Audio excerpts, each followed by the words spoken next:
Hey, Tirefall, welcome to the Wax Museum. Hey. Hello. Hello.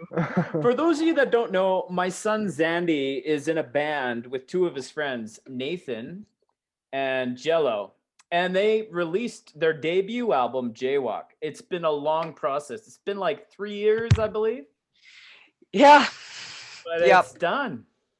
And I've had the joy Finally. of being there from the very beginning, helping them with minor things, but this is their baby. And I couldn't be more impressed with what they're created. How does it feel to finally have this thing done, guys? A bit of a relief for sure. Yeah, Yeah. definitely yeah. that. But feel also exciting because not only do we get to finally share our music with our fans, but also looking forward to now moving on to our next project. So I feel like I lost 20 pounds. Like, I don't know about you guys. I got like it's unreal. I never thought I'd ever get to this. I don't know if that's the amount of work that it took Yeah. or like what, but like just Yeah, And you're not a very big guy, so like 20 pounds, it's like No, I should be dead You're at like- that point, right? yeah, you're like negative 50 or something. All right, so I recall Rev Bay was the song that started all of this. Yeah. Up until then, you guys were doing covers, and Nathan was playing this bass riff, and you guys were jamming. And I'm like, that's great. Build a song around this. And Nathan's like, no, this is Alive by Hillsong Young and Free. And I was like, no, it's different enough. You guys can build a song around it. And you guys did it. Yeah. How did the rest of the song come along? If I can answer this one. ahead. He starts the bass riff and I'm like, and like you said, he's like, no, it's this other song. And we're like, no, it works. It's like so Yeah. different. Yeah. And so I remember I went home that day after we kind of played along with the chords and stuff. And I sat there just writing lyrics. And I was like, okay, my concept was, which is so weird for your first song. All these like big radio hits and like big pop songs can say like absolutely nothing. And if it's catchy, people like will listen to it, and you can say absolutely nothing. So I this is so unprofessional. I went onto this website called rhymezone.com Yes. and I used that. rhymed every single line with day on the D day, paper mache. And I did that for the whole song, like the entire song. And I showed it to my teacher today, and she said it was catchy, and I was like, that's the point. It worked. So it worked clearly. And yeah, just weird how it all worked out. If you guys have anything else to add. the rest of the song, I have my bass teacher. He helped me develop some of the like fills for a little bit, like the da-na-na, that part. That was mostly like his influence. And that was really about it. I've never met the guy, but like Nathan he's- talks about him a lot. I think he Yeah. was probably a big No, he's a huge influence. he's probably a big influence on our record. Just So do you like, want, and you I've want to never actually met that. name your teacher? Give him a little credit. Russ, I cannot pronounce his last name. It's like Perowski or something like that from Skyline Music. All right. Killer I'll- shout out. Yeah. It's a great shout out when you can't pronounce the name. I know it's Russ, so Well, you'll have to tell him that we thank him. I'll let Tirefall. oh yeah. Russ, I'm gonna see. All right.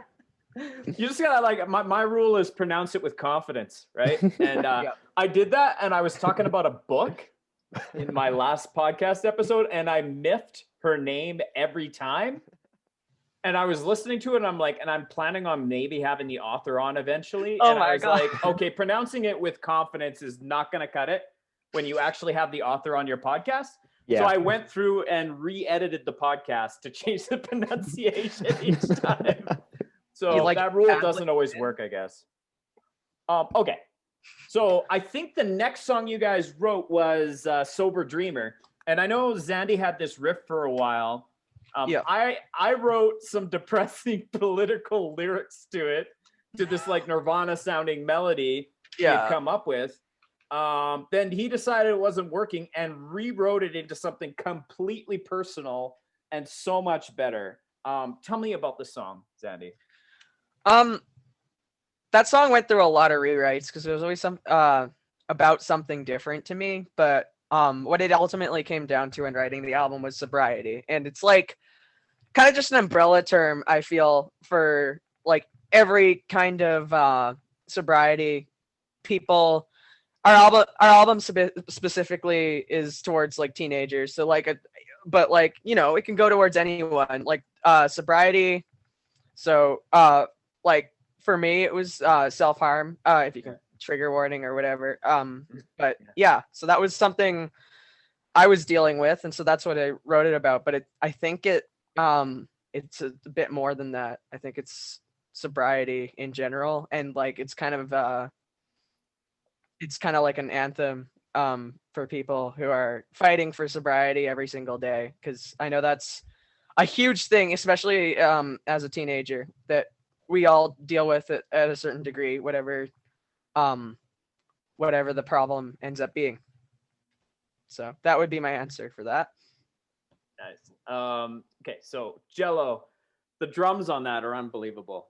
Like just kind of like when the drums come in, it's like da da da da. I'm like, whoa. You did that all in one take, eh?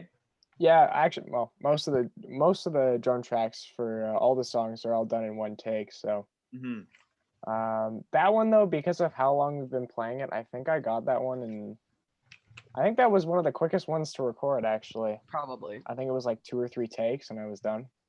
Yeah, and I guess what I mean by one take is like it's all a continuous take. Just for yeah, that didn't get what I said, because you're like it took 3 takes. It's like, well, no. What I mean is you did the whole thing in one shot. Yeah. Yeah. So I had to play the song all the way through, no stopping, 3 times, and then. Jello definitely fought us on that one. Yeah. Early on, it comes through, but we are recording Shoplifter, and I remember that night. I think that song, I can now officially kind of say it took us about like 8 hours in total. I think just drums was just 8 hours. Just drums. Yeah, 8 hours. Because it was something new for Angelo to play at that kind of like tempo and that kind of style. It was newer. I don't think we'd ever played it as a band either. Yeah, that was one of the songs that was written.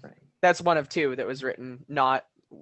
We played it as a band. So, yeah, we spent a long night on that song, and that's when he started the like, I have to get it in one take or else it's going to sound fake kind of approach of things, especially with cymbals ringing out and that kind of thing. Like when you start cutting it, it's not the same as getting it in one take. So dang, your job is hard. It comes through on the record. The drums are incredible. My job is easy. I'm like, well, have you thought of just adding this? And then I walk away and let you guys work it out. Love the bass on that song too. It's great. Yeah. We could talk about this song forever. Okay. You Wanna Be is such an interesting interpretation of a 50s sound. Tell me how this one came together. Nathan, do you want to take this one? I am like, a lot of the stuff I like to listen to and play is 50s rock and roll or blues or stuff like that. So this is obviously the 50s pattern, and I love that, which is what's so heavy on bass from what I like to listen to it for. And it sounds like a fun song for what the words are. Yeah. I like the whole stole my socks thing. I saw like an exchange between Zandy and a fan about that. Yeah. So the song's like, it's like just about like a really annoying person, like in a relationship context, like when a person's into you. And I feel kind of like mean listening back, but because it's like 3 years. You change a lot in 3 years. But so with that context, I wrote "You Stole My Socks" as like a filler lyric before I actually finished writing the song, because I tend to do that. And I never came up with anything better, even though it makes absolutely no sense. So that's what it is. And I think it was perfect. I've seen multiple tweets or posts about it, and they're like, I felt that, and I'm just like, okay, I'll take it. Well, it's good because there's a lot of heavy stuff on this album too. So Mhm. another one that's not as heavy, High School Doomsday. What a great track. I think this is like probably the next big single off of it. If you were to do a third single, it probably would have been that one, right? Or fourth single. Yeah, fourth. Looking at our statistics, That's the biggest song. Right High now. School Doomsday is emerging as the biggest one off the album. So It's what people are coming back to. Like if they're not listening to the full album, they have High School Doomsday on playlists or I don't know. I've seen it on pretty much everybody who adds their music to playlists has High School Doomsday on a playlist. So they're coming back to it. That one is one of me and Angelo's songs that we wrote together. If you were, I don't know if you asked what the message is behind it, but I'll go there. I was gonna, but you go ahead. Me and Jello, like mainly me, but most like Jello as well. We were kind of new to like, although I don't want to say this for him, but like the public school scene was like, because Jello had hopped around schools. I don't know if I'm butchering your backstory or anything, but like he mostly went to like more like what's the word? Like I was in private schools for a little while, and then thank you.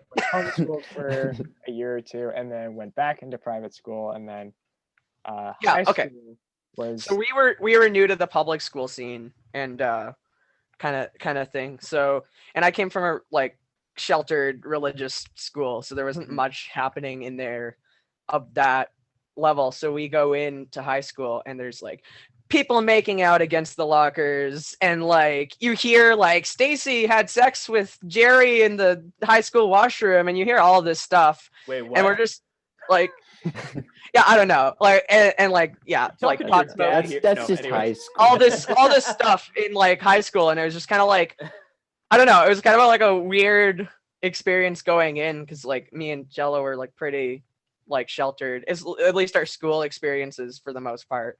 So that song is kind of describing the high school student, but from somebody or high school experience, but as kind of an alien experience to someone who's not used to it. Yeah, it's a bit of a culture shock, I guess you could say. Yeah. I mean, it turned out well. I don't want that song to come across like I hate high school, because it's honestly been the best school experience of my life. It's a fun track. And I don't think anyone's going to get that from it, that it's any kind of a negative. Yeah. But and the screaming at the end is just, it's a fun track. We don't want probably to do my hardest, Blink harshest thing where they just hate on high school the whole time. So that's not the point. Yeah, and I think that's the harshest vocals I had to do for the most part, because there's a scream that's like 2 bars long, and I took a few takes on it. Oh yeah, which was it was straining. It reminds me of like Showbread. I don't know if any of you've heard. You showed us. So when we were working on that song, you showed us that song. Yeah. So I remember. I can definitely get what you mean. Mouth like a magazine. Yeah. Mm-hmm. Yeah. Okay. So up until like before the album was released, Shoplifter was your most popular track to date. Yeah. Any idea why? Do you guys have any idea why? I think it might be because it was the first song we recorded, and we recorded it right. Yeah, About it definitely had more of a studio sound to it. About You didn't even have a proper master on it. We were About You was we were using different programs and all that, but this one we came out hard too. We worked, like I said, Jello worked for 8 hours. Exactly. Like I remember since we've kind of told some of this story, I was like, is this intimidating if I'm in the room? Like, should I leave the room? So we tried that. I walk in, he's like shirtless and like going as hard as he can. I'm just sitting there like out. I'm like, I'm gonna go back out. I'm just gonna like stand on my phone. And then I remember we come back the next day for the cover shoot. We've shot the cover, and Jello goes, I need to record it again. And me and Nathan look at each other like, are you kidding me? Like, so me and Nathan like played Mario Kart while he finished up for another like hour just before we released it, like the minute before. Oh Yeah. yeah, that's right. And I was seriously considering re-recording again for the album version, but that didn't end up happening. Oh my god. Yeah, I know. You're like, I want to do it again. I almost flipped my chair. Like, I love the perfectionism. For the bridge stuff, I'm just doing vocals, so it's like, yeah, Zandy will tell me if it's good enough. We'll see. you know, perfectionism was a Even- huge Yeah, thing. even on now, the- listening through that track, I can still hear parts where I screw up, and I'm like, I could have done that better. Hardcore. It is All what it right. is. Yeah. So Behind is a song that is really Nathan's song. It's about a relationship gone awry. I love the bassist work on this. It's so much fun. Now, Nathan, how does it feel to listen to this song now? Because I think it's just like, it was kind of a snapshot of where you were at back then when you wrote it. Does it still resonate with you? It does. It, especially with the title, it's behind for a reason. It's to leave it behind, right? Mm-hmm. So when I listen to the song and when I when I look over that, I think it wasn't great, but it's behind us now. All this, there's a ton of emotion behind it for sure though. But it's not about getting angry or being sad that it happened. It's being glad that it's behind. Wow, I like that. Yeah. All right. Zandy, I know Piper is one of the hardest songs you've had to write. Yeah. I know you can't get into the details of this incredibly powerful, sad song, but what do you hope a listener can get from that song? I think, and it's the reason why it's such a hard song to sing. I think it's an anthem for survivors of abuse, and I think that's because I still haven't fully decided how I'm going to talk about this publicly, but I think that's the way I want to put it. Specifically talking about sexual abuse, which is an issue that like plagues this world. Like it's horrific and it happens all too much.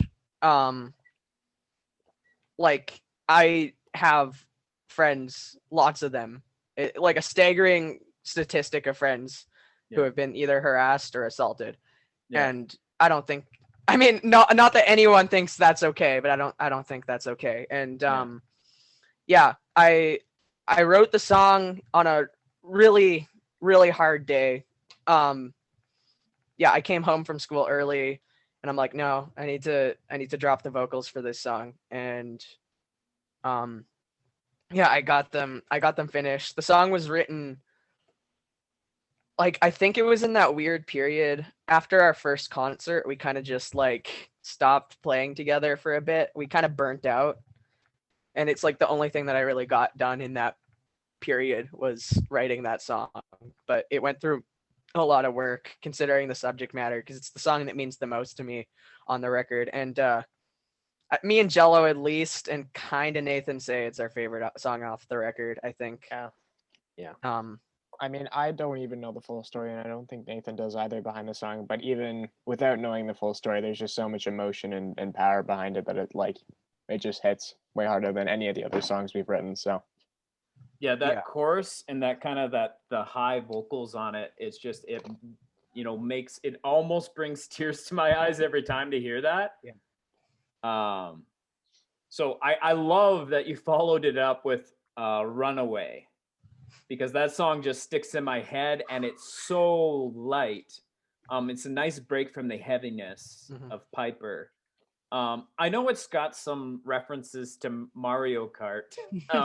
Tell me about that track. Okay. And it's so funny. I got a text from my girlfriend while she's listening to the album, and she goes, "This one sounds like a song that you'd go on a road trip and you'd hang out with friends to." And I'm like, that's the point. It's a best friend anthem. It's the best friend anthem. The references to Mario Kart is because me and Angelo used to just play Mario Kart and stay up late and just have dumb conversations. And I don't know, it was just like kind of like something super light, but like, I don't know, it's like, exactly, it's the best friend anthem. I don't know how to, like, it's so weird to not talk about like all of the like awful stuff that happens in our lives and stuff, and it's nice to just take a break and be like, these are good times. This is a good time to live in when you have these friends there for you. And but of course, because I'm the songwriter, in the second verse, it kind of takes a bit of a turn for the most part. And it's like kind of like sometimes I feel like I don't deserve some of the things I get, and I kind of crap on myself for like a verse. And funny enough, my friend has joked to me that they want to get those lyrics tattooed onto themselves, and I'm like, that's such a weird compliment to get. Like, I'm an ugly punk rocker whose heart's been misshaped is the lyric, and I'm like, yeah, I don't know. So yeah, it's the best friend anthem.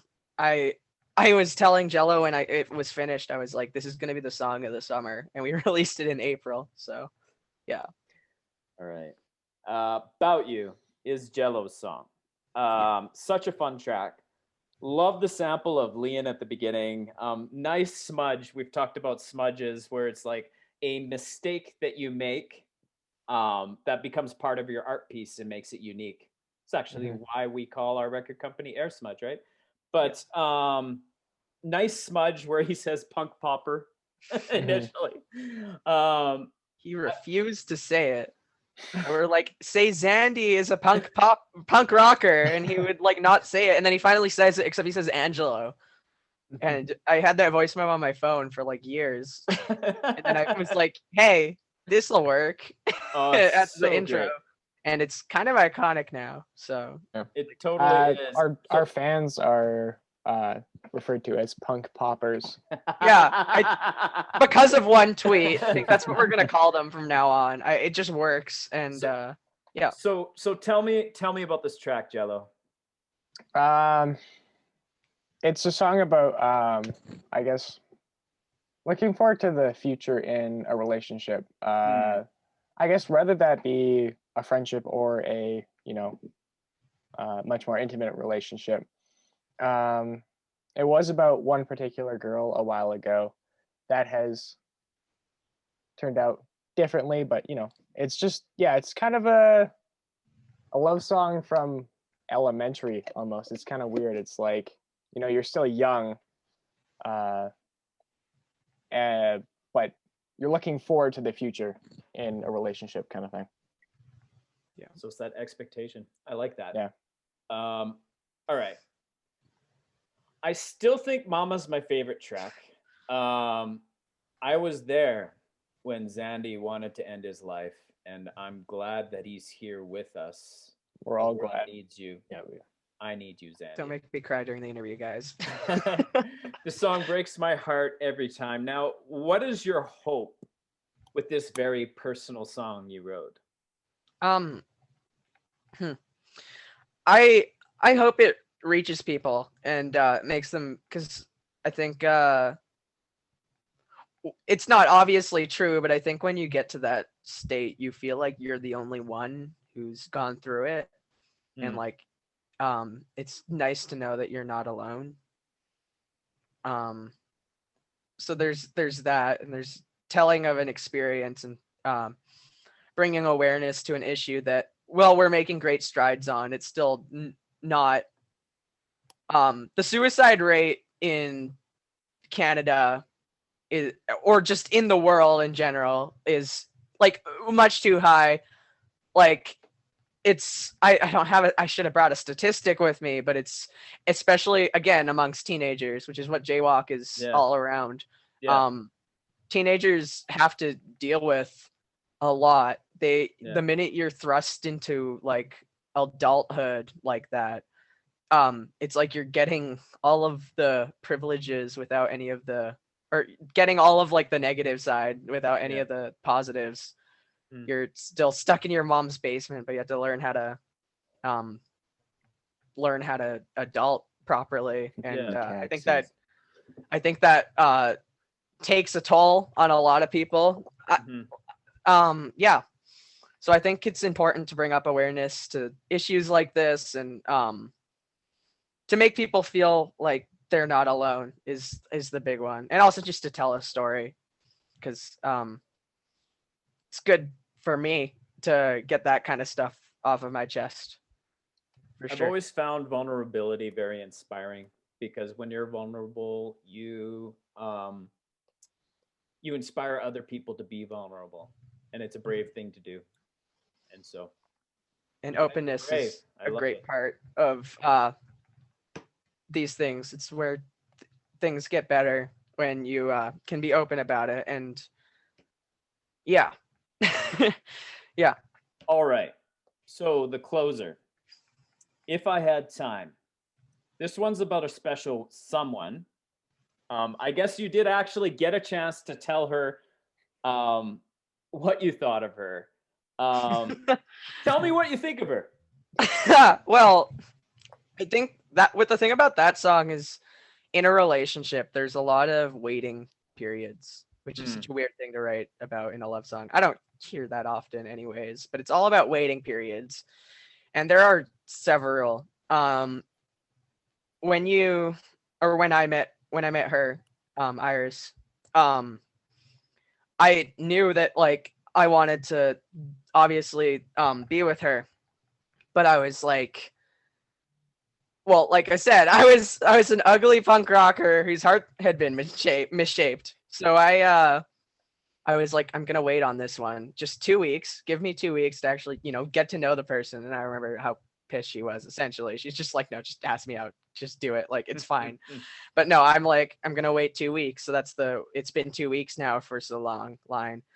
But that kind of comes up several times. And it was supposed to be 2 weeks, or like that's what we thought. But this recent pandemic, we didn't see each other for like 3-4 months for the first time. That was the longest break we would ever have, hopefully, fingers crossed. And stuff like that, lots of waiting periods. So that's essentially the point of that song, because that's what sucked so badly for a few times in our relationship. And I was like, a lot of like waiting, but the waiting pays off for sure. I think it's also worth mentioning that on the day we were planning to submit the album for release, we threw out the entire song and re-recorded what's on the album now, which is just Xander and a guitar, because before it was supposed to be this really huge ending to the album, and we were going to do like a Hey Jude kind of na na na na thing. And it didn't feel right. And actually, Xander, you even got a message from Iris saying that, whenever Xander had played the song for her, like live with an acoustic, it had just been him and a guitar. And so we ended up going that route, and it's much better that way. Iris saved the album. Basically. I didn't even get to hear it until it came out. That too. Nathan didn't get to hear the final version. Yeah, I know. His first time hearing it was on album release night. I remember him sitting there and just being like, I like the reverb. And I'm like, oh yeah, you haven't heard this. Yeah, I didn't hear it until you guys actually had the release. So I had a copy of the album on my iTunes for... We gave you what we'll start giving Angelo when we have copies. we have this running joke because he'll show the music to people, and we like to keep it pretty discreet and limited, and he'll end up showing it to someone regardless. So when we're making music, even though he's mastering it, we're just gonna give him a really messed with copy and everything. We'll just be like, that way he can't really show it to someone. The reverb will be cranked like throughout instead. Yeah, exactly. He'll just have me screaming in your left ear the whole time. I don't know. We'll figure it out. Or put like a super obnoxious like beat tag over it, like jungle beats holla at me every 3 seconds. Jungle beats holla at me. I like it. Yeah. All right, so it's been so much fun being a part of this from the beginning, a small part of this. I'm proud of this record. I'm excited about the next record you guys are already writing. We should expect the first single for that next record later this year. What is the theme for your next project? I think Xander's got this. Yeah. All right, give it to me. Well, I've been trying to give you guys the questions. I can answer them all, but This one's all you, bud.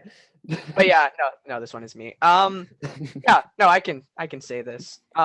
We've been working on the next record, and we're working more with concepts, like a concept record, because I look at my favorite records and I think of like American Idiot or Rise and Fall of Ziggy Stardust, all those kinds of albums that tell a story throughout. So I don't know, and I found myself, because we went through a little bit of a small pandemic thing happened. Hadn't heard of it. Just a little. I don't know, it kind of felt, with news coming out every single day, of like, literally I've never been this like hyper focused on like news. I was checking it every day. It truly felt like the end of the world. Like, and I know that's a little bit hyperbole, but honestly, it did. So we kind of have created a world, or been working on one anyways, and we're talking about an apocalyptic wasteland and all the anxiety that comes around that, dealing with different attributes of a person's life at the end of the world. So that's kind of the concept. We've been writing quite a lot. One song in particular, I'll leave it at that, we're working on releasing at the end of the year, or maybe this summer. I'm hoping to get back practicing with these guys so we can figure out that, because it's a song for sure. Yeah. That's awesome.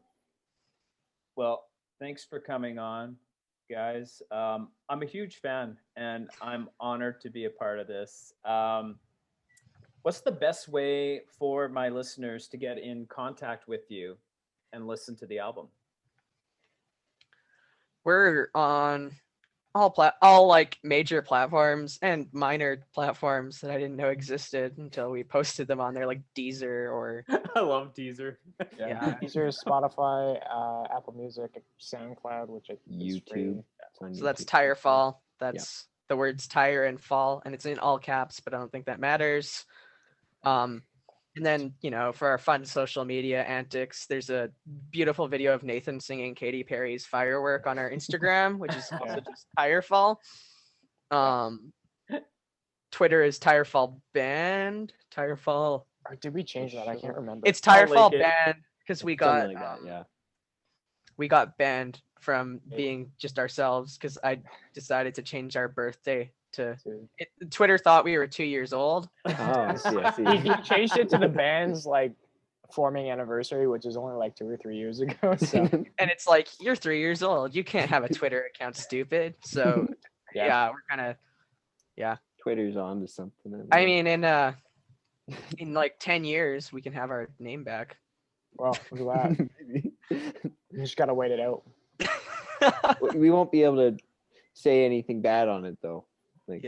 Well, Sure. we won't. But It'll still be a minor account. yeah, exactly. No All right. verification. No NSFW content. Yeah. Well, I will put all those links in the show notes. Any last good. words? Anything else you guys want to say to anybody that's listening to this? Thank you for listening to our album. Yeah. And It's been anything crazy. it's been crazy. You guys have been so supportive. Yeah. I don't think I've ever heard so much feedback, and positive feedback at that. It's bizarre. The night, so whenever we release a single, I usually send out the links in the DMs so people actually get it. And these guys can attest to this, if that's a word. I Yes, think it is. it's a word. Thank you guys. I think Thank so. you guys. LA is my strong suit. I'm sitting there trying to send out the links, and I was getting so many DMs like, I'm excited, I'm already listening to it, I'm on the first song. I was getting like 12 DMs a minute, and I was like not able to send out any links. Like I had to wait I think I had to wait 3 hours till the record had already dropped just to like send out promotional links, because I was getting so many messages, which was just so surreal. So, and going to school in person and having people being like, I listened to your record, and I'm like, who are you? Like, it's just been surreal. Yeah, so the support's been great. Thank you all for listening. Don't 3 years of work shouldn't pay off this much, but it is. Like it feels like it's paying off for sure. And now we're excited to just release more music because we know there's an actual demand for it. It's no longer, my stupid little band. It's like it's just like band. Your smart little band. Yeah. Our smart little band. We're no longer a stupid little band. We're everybody's favorite boy band. That's right. And that might be on a T-shirt one day. You guys don't get us started though. We're working on it, guys. We swear. All right. Well, thank you guys, and we'll have to have you on whenever that concept album is done. All right. Yeah, for sure. Air Smudge.